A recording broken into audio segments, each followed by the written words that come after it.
Let me now show you some pitfalls of the this keyword related to regular functions and arrow functions.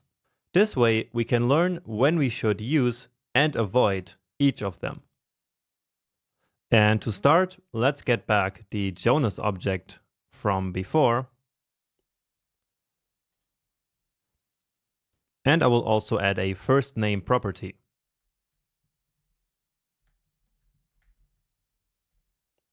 All right. And now let's add a second method here, but this time using an arrow function. So we will do a very simple greet method. And so an arrow function here, which simply logs to the console, hey, and then the name. And so we're going to take this name from the object. So this dot first name, or at least that's what we think we're doing. So let me now show you what happens as I call Jonas.greet. And maybe you can also anticipate it based on the knowledge that you already have of the this keyword when used in an arrow function. So let's see what the result is here. And we get hey undefined. So that's not hey Jonas as we might have expected. And the reason is exactly the one that I mentioned in the last lecture, which is the fact that an arrow function does not get its own this keyword. It will simply use the this keyword from its surroundings. So in other words, its parent's this keyword. And the parent scope of this greet method is the global scope. Okay. Just note here that this is actually not a code block.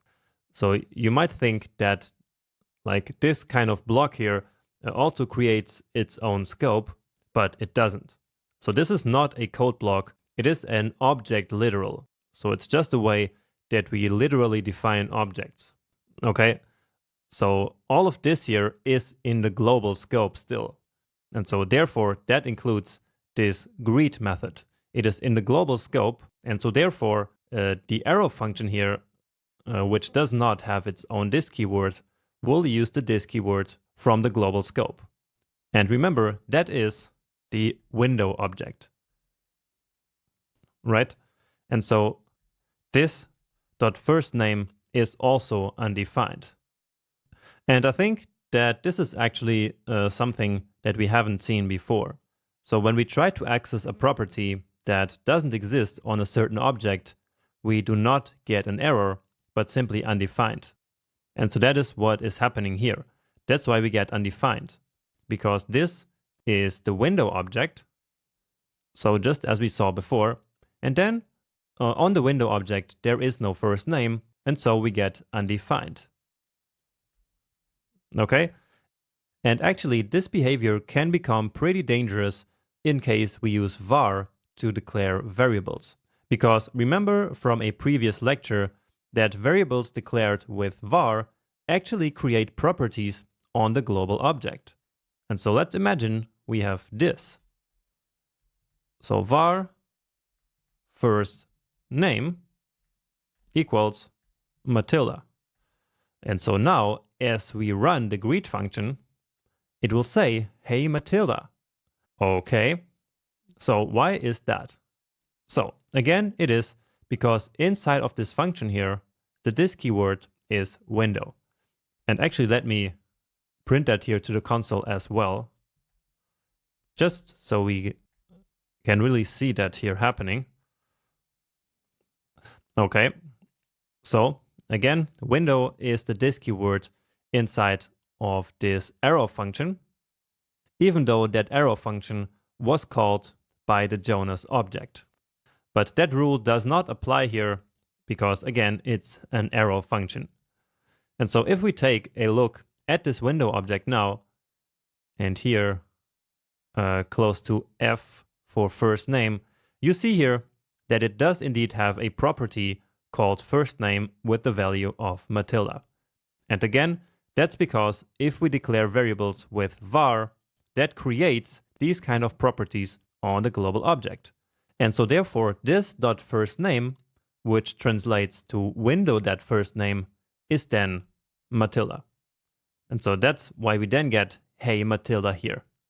So that's yet another reason not to use var. So you see there's a pretty long list against var. So from this example, the big takeaway is that as a best practice, you should never ever use an arrow function as a method. And in my opinion, that's even true if you're not even using the this keyword in a particular method.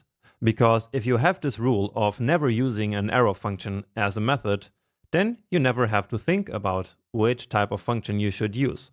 You will always just use a normal function expression, and like this, you will then prevent this kind of mistakes from happen. So this mistake that we saw here with hey Matilda is easy to prevent by simply not using var. But even then, hey undefined is still a bug. It's still not correct. And so that would have easily been avoided by just using a regular function. Right? If we had this, then of course now this object Jonas, which is calling the function, would then be the this keyword. Right? So you see first name Jonas and then hey Jonas. Because now this method actually does get its own this keyword. But let's put it back. And okay. Great. And now one final example of a pitfall of the this keyword is when we have a function inside of a method. And that is a pretty common thing to happen. And so let's now take a look at an example of that. So let's create another Jonas object here. Or actually don't. Actually, let's just use this object here that we already have. And let's enhance this calc_h method. So what I want in here is a function that will basically return if the person is a millennial. So easy enough, let's create an isMillennial function in here.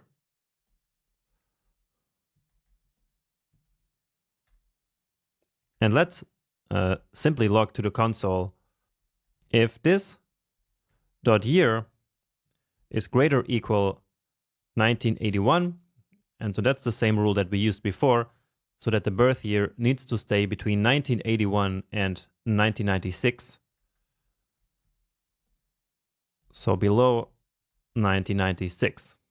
And then let's also call that function right here. So isMillennial will be called as we call the calc_h function.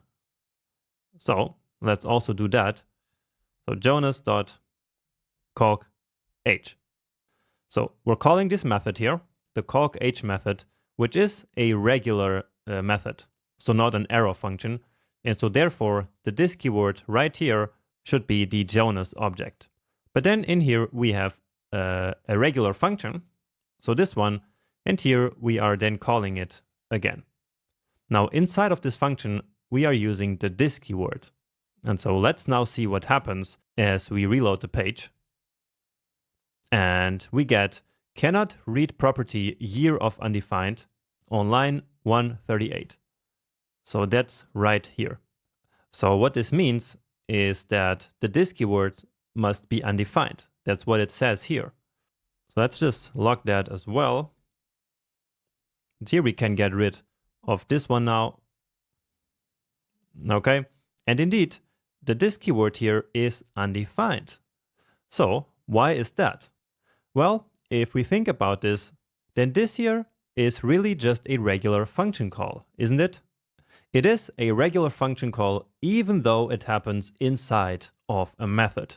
And the rule says that inside a regular function call, which this clearly is, the this keyword must be undefined. And so therefore, it is undefined right here. So this is just as if this function was outside of this method. So if we copied this function out here, we would get the exact same result. Now some people consider that this is a bug in JavaScript, but in my opinion, it's not really. It's just how the this keyword works. It's a clear rule that a regular function call has the this keyword set to undefined. And so that's just what is happening here. Now, there are two solutions to this problem. The first solution is to use an extra variable that we usually call self. So outside of the function, let's say self, and then we set that to this. Because here we are still outside of this isMillennial function. And so here we still have access to the this keyword set to Jonas, right? And so then in here, we can use simply self. And let's do that just here. And here I will duplicate this line so that we can keep the original one. And so now let's use self here. And so then through the scope chain, this self will be equal to this. So self is referenced here, but it's not, of course, in the scope. And so JavaScript goes up the scope chain into the parent scope, which is calc_h. And so here is where self is defined, and it is defined as this. So as the this keyword. And so this is a way in which we can preserve the this keyword. This can also be called that, so that you might also see. And so as we reload now, this actually works. So now we get the value of true. So this was kind of the pre-ES6 solution, but you might still find this solution in some older code bases. However, now in ES6, we have a more modern and better solution. And that solution is to use an arrow function. All right. So let's actually copy all of this because I want to preserve both versions here. And now I will just comment out this first. Let's say solution 1. But now here we have solution 2, which does not need this extra variable. Okay, so let's get rid of this, bring this back, and here, this again. And now, again, the solution to the problem that we saw before is that we can now use an arrow function. And that is going to work because the arrow function does not have its own this keyword. Right? So let's remember again that when we just call this, we get that the this keyword is undefined. And that's because a regular function gets its own this keyword. But the arrow function will not. It will simply use the this keyword of its parent scope. And in this case, that will be the calc_h method. And in here, the this keyword is Jonas, so the Jonas object. And therefore, then, here in an arrow function, that would also be the this keyword. And then it is going to work as expected. And indeed, now it is true. And again, this worked because this arrow function uses the this keyword from its parent scope. And in this case, in the parent scope, the this keyword is Jonas. So basically, an arrow function inherits the this keyword from the parent scope. And that is exactly what we need here. All right.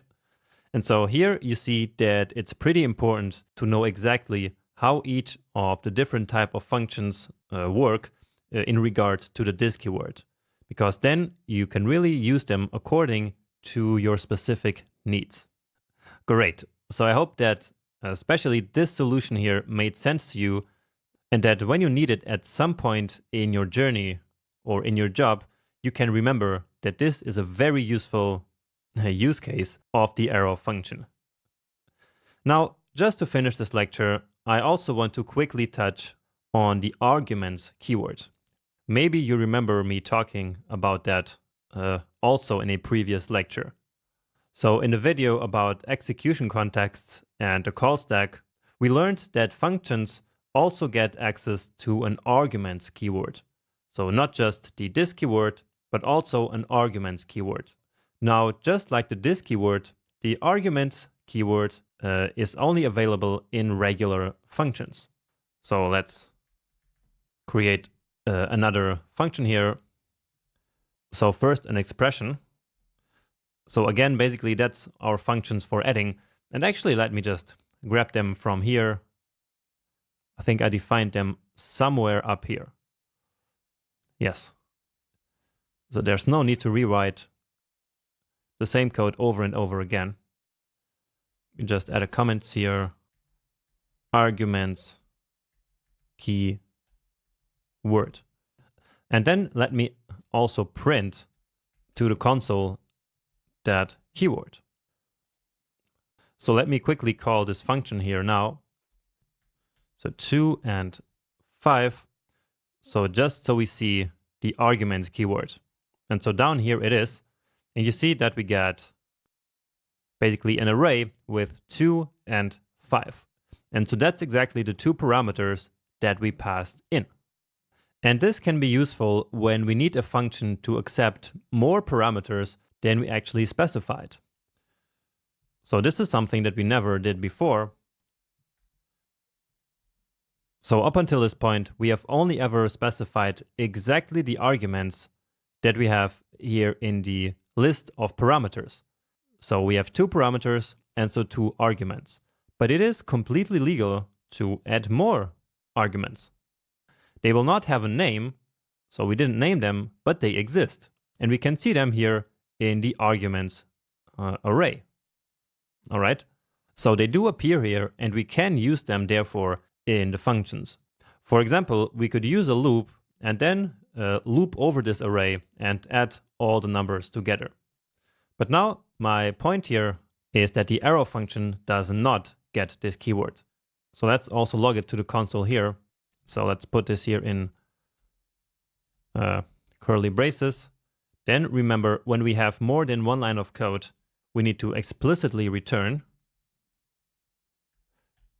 And so let's try to take a look at the arguments keyword here as well. So add arrow 2, 5, 8, let's say. But then we get an error. So arguments is not defined. All right. So this was simply just to show you that the arguments keyword exists, but that it only exists in regular functions. So in function expressions like this, but also in function declarations, but not in an arrow function. But anyway, the arguments keyword is not that important in modern JavaScript anymore, because now we have a more modern way of dealing with multiple parameters. But still, it's important that you are aware that this arguments keyword exists. All right. And now with all these lectures on regular functions and arrow functions, you should know all the differences between them and, even more importantly, when to use each of them.